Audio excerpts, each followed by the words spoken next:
Hello, and welcome to an updated Jayce guide for Jayce players. After several nerfs, Jayce went from being a top competitive pick to no longer being played in solo queue or professional games, but this is a Jayce guide for people who still love to play him. So let's start with runes and masteries. For runes, you don't really need to run cooldown reduction anymore, so instead you want to focus on flat AD and lifesteal runes if you need them for lane sustain. As you can see here, unless the lane phase looks like you need more sustain, I'd recommend going 18-12 masteries, and for the last 3 keystone masteries, you can really pick any of them. Warlord's Bloodlust, because you're going to be focusing on a heavy crit build that you want to crit champions with, so you'll get some health back there. Fervor of Battle is the most general pick because it synergizes very well with your Hypercharge, and Deathfire Touch is for more of a spellcaster build. However, its damage is reduced by 50% on area of effect spells like Shock Blast, so that's something to keep in mind.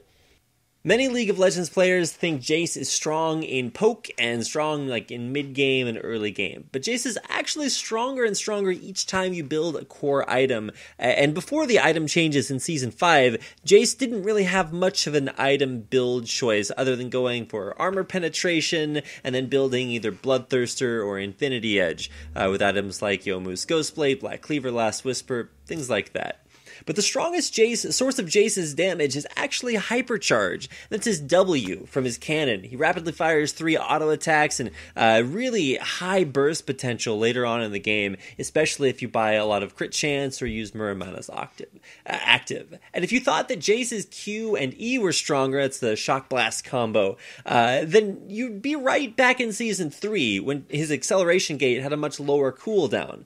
We actually explained it to some Riot employees that Jayce poke isn't as strong with Q, and I think that is something that they're aware of, so nice to know that. Now let's focus on getting you through an actual game. In the lane phase for the early game, Jayce consumes so much mana. That's why you'll see early Tears of the Goddess being bought. And so spamming skill shots at an early level means that you lose a lot of your sustain in lane, so you want to try to minimize using skill shots before level 5 to harass the enemy with auto attacks instead. So you want to upgrade your W at level 2 because using Acceleration Gate early isn't efficient at all. It wastes a lot of mana and it doesn't actually deal any damage outside of comboing it with Shock Blast, which is a good combo. It's just very mana intensive and not something you want to use early on. So try to get E at level 4 just for a running away spell when a jungler comes to gank lane. So let's focus on after lane phase. So when you start to build your first few items and get more into team fighting, grouping up, taking towers, things like that. People ask a lot about going for Muramana. Now in Season 6, games end faster than ever before, so do you still want to go for tier or do you rush Essence Reaver instead?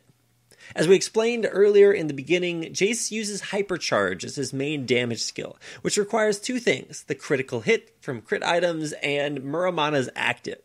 It's hard to decide what item you really want to go for in Season 5 because when you went Infinity Edge and Triforce, you didn't get any cooldown reduction. So you'll suffer from waiting for long cooldowns and skill cycles. But in Season 6, you can get cooldown reduction, crit at the same time in the form of Essence Reaver. Now, you should still get Mana Moon, even if it doesn't fully stack up, because it's a good item to have if the game does go later on, and Triforce at the same time, because building Essence Reaver will give you huge damage loss unless you have a lot of core items first. So you can go Infinity Edge or build up your Last Whisper and upgrade situationally, because this thing is so strong. And to be honest, in this meta, Jayce isn't really strong at all, but one item that does really help Jayce out is that Essence Reaver, giving him every stat that he needs, cooldown reduction, critical strike chance, and once you build more crit chance from things like Infinity Edge and Trinity Force, there's a ton of synergy there that does help Jayce out a lot.